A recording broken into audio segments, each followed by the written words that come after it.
Good evening all, welcome to the post-match press conference of Roberto Martinez. We start with Frederik Bleus from L'Avenir. Frederik.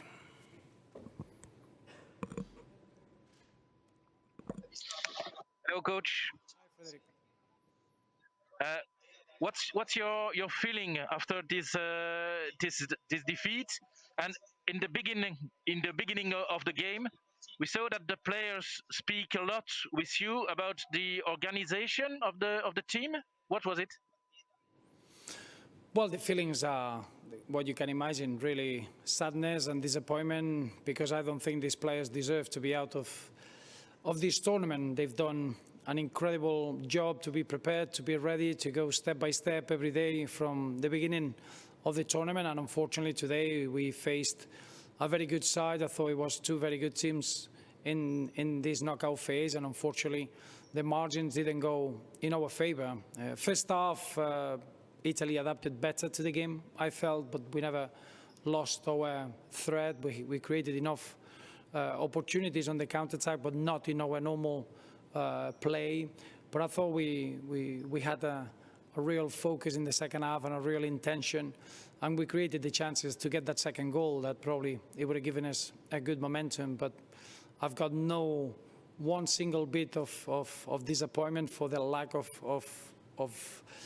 the attitude or the work rate of the players. The players, they've been magnificent, and if anything, I'm just extremely sad for them because they don't deserve to be out of the tournament after the application throughout the tournament. Okay, Fred. Bart Laga, Nieuwsblad.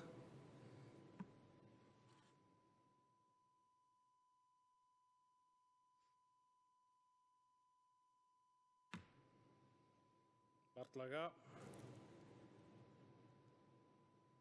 Voorlopig niet. Then we go to Andrea Elefante, Italy. Andrea Elefante.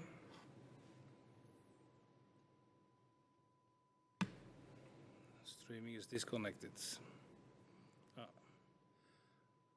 Marco Conterio, Tutto Mercato Web. Marco Conterio.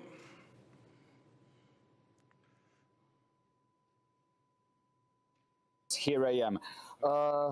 What do you think, Ms. Martinez, about Italy? How did they play? The way also they did play defensively on Romelu Lukaku, for example, Chiellini. Did you expect this kind of game by Chiellini and Romelu? Thank you. Well, of course, I think Italy, what we've seen of Italy is this team that has been growing in the last months, and they've been with a real momentum, a very strong mindset, a lot of confidence, and is a team that is enjoying what they're doing. You can see the victories are building a lot of strength, and I think today is allowed them to start the first half better than we did, and that could be the biggest difference. I think the second half we got into the game better, and at that point we saw that we could create chances, and we were very unfortunate not to get that second goal, that it could have been very different. But you have to congratulate Italy, and they deserve to go through, and now we wish them well. Okay, grazie. Jonas Bernard.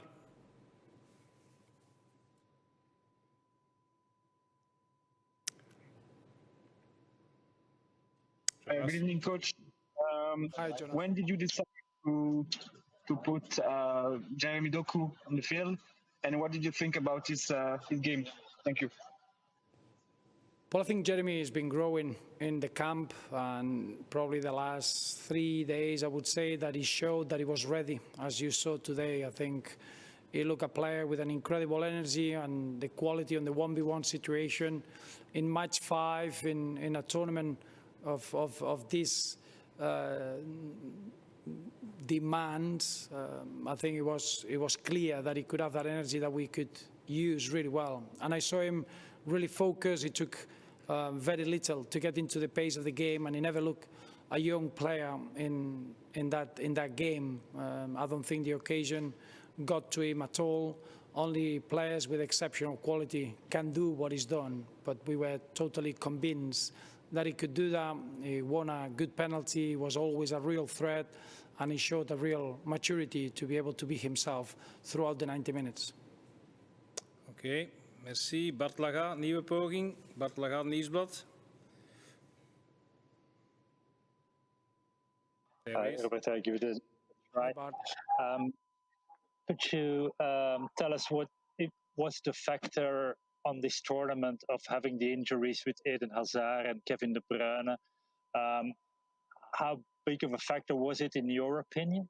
And also, you started and you just explained why you started Jeremy Doku, but why didn't, for instance, Carrasco not come into this game?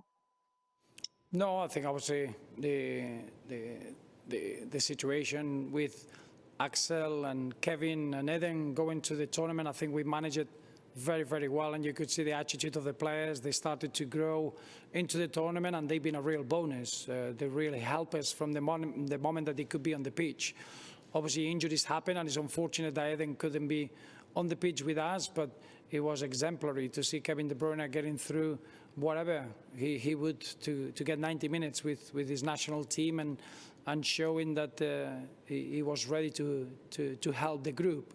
So I think for every Red Devil fan, it's a real pride and understanding that these players, they did everything they could to try to get what we wanted to get. And unfortunately today we faced a very good team and two good teams. Their small margins went for them, and that's a small difference, and that happens in football.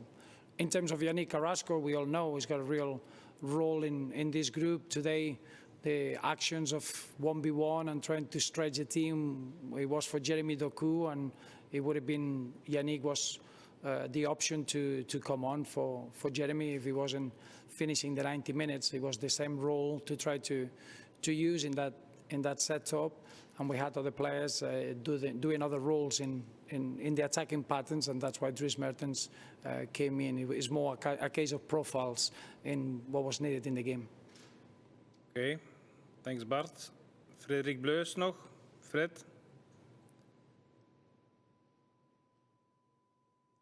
Yes, coach. Maybe it's difficult to answer after this question after a game, but what do you want to do with this team? Do you want to go with the Nations League, with the World Cup? What will be your future? Well, obviously, I don't. This is a moment that is very, very difficult to speak anything else than the defeat, and that we are out of the Euros. As I say, at the moment, it's still too raw, and I don't want to say anything that it could be emotional. At the moment, all I want to do is look back into this tournament, and I would say that the players done nothing wrong. It's the opposite. They did everything they could to get us as far as we can, and now is the time to analyze and to assess. But at the moment, the feelings of disappointment and sadness, unfortunately, is what is in my head now. Okay, thanks. We have one more. Maurizio Pizzoferrato, Agenzia Aerea.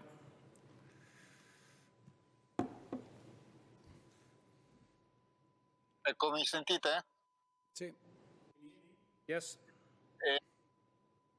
Io volevo solo sapere il suo stato d'animo in questo momento, proprio da grande allenatore, da grande CT, comunque di una grande nazionale, perché comunque le sconfitte possono arrivare, il calcio è bello anche o brutto anche per questo, però ecco la sua sensazione stasera, forse non se l'aspettava così.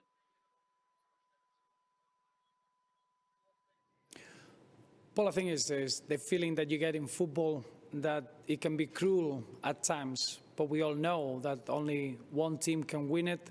One team could progress today, and we've seen two very good teams, two teams with 14 straight wins in these Euros, and the record had to break somewhere, and unfortunately it was with us. The margins are as small as the ball getting in the back of the net in the second half, as we saw, or not. And sometimes that happens. Luck plays a big part as well.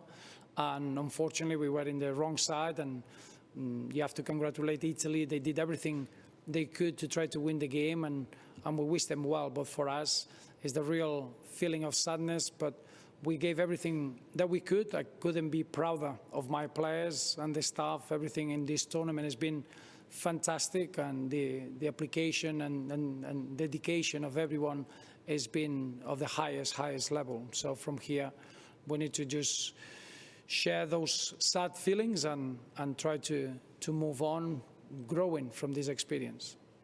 Okay. Thanks all. Thanks, coach. Thank you. That was it for tonight. Bye-bye.